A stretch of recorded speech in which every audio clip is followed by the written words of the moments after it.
Right to education act હેઠળ છાત્રોના પ્રવેશ માટેનો પ્રથમ રાઉન્ડ પૂરો થયેલ છે। પ્રથમ રાઉન્ડના અંતે અત્યાર સુધી 1033 જેટલા છાત્રોએ શાળામાં પ્રવેશ લીધેલ છે। બીજા રાઉન્ડમાં 102 જેટલા છાત્રો પ્રવેશપાત્ર પસંદ થયેલ છે, જેમાંથી અત્યાર સુધી 8 જેટલા છાત્રોએ શાળામાં પ્રવેશ મેળવી લીધેલ છે। પસંદ થયેલ છાત્રોએ 20મી મે સુધી પ્રવેશ મેળવવાની અંતિમ તારીખ છે।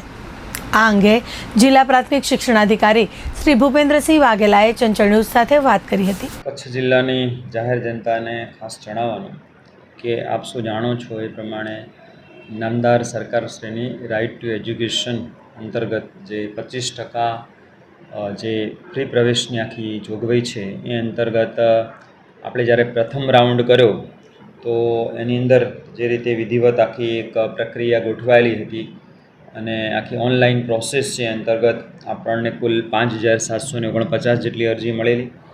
એમાંથી જે ચકાસણીને અંતે 4293 જેટલી અરજી એપ્રૂવ રહેલી અને એપ્રૂવ થયેલી અરજીની અંદર આપણને પ્રથમ તબક્કામાં 1123 એલોકેશન પ્રાપ્ત થયેલું। એમાંથી 1033 વિદ્યાર્થીઓએ પ્રવેશ મેળવી લીધેલો છે।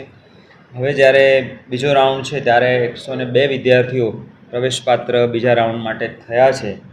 એમાંથી અત્યારે હાલ 8 જેટલા વિદ્યાર્થીઓએ પ્રવેશ મેળવી લીધેલો છે અને હજુ જે બાકી વિદ્યાર્થીઓ બીજા રાઉન્ડમાં જેમ ખરેખર તક મળી છે એવા વિદ્યાર્થીઓ માટે આ એડમિશન લેવાની અંતિમ તારીખ 20મી મે છે। એટલે 20મી સુધીમાં આશા છે કે પસંદ થયેલા 102 વિદ્યાર્થીઓ જે તે પોતપોતાની પસંદગી મુજબની જે શાળા છે અથવા તો પોતાને જે મેરિટ આધારિત જે ફાળવેલ શાળા છે એમાં પ્રવેશ મેળવી લેશે અને આ રીતે હજુ પણ બીજા 2 રાઉન્ડ થશે।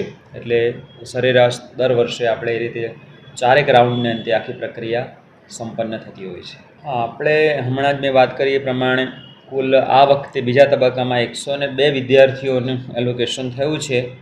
એમાંથી અમને ગઈકાલ સુધીમાં જે માહિતી મળી એ પ્રમાણે 8 જેટલા વિદ્યાર્થીઓએ પોતપોતાને ફાળવાયેલ શાળામાં પ્રવેશ મેળવી લીધેલો છે, પરંતુ હજુ આજે તારીખ 16મી મે છે અને 20મી મે સુધી આપણે આ પ્રવેશ માટેની જે પ્રક્રિયા છે એ વિદ્યાર્થીઓ માટે અને વાલીઓ માટે ખુલ્લી છે। તો કચ્છ જિલ્લાના વાલીઓને મારી ખાસ આગ્રહભરી લાગણી છે કે તમારા પાલ્યને જ્યારે જે તે સંસ્થાની અંદર આરટી અંતર્ગત જ્યારે ફ્રી પ્રવેશની જોગવાઈ મુજબ પ્રવેશ મળેલ છે તો આપ સમયસર એમાં પ્રવેશ મેળવી લેશો।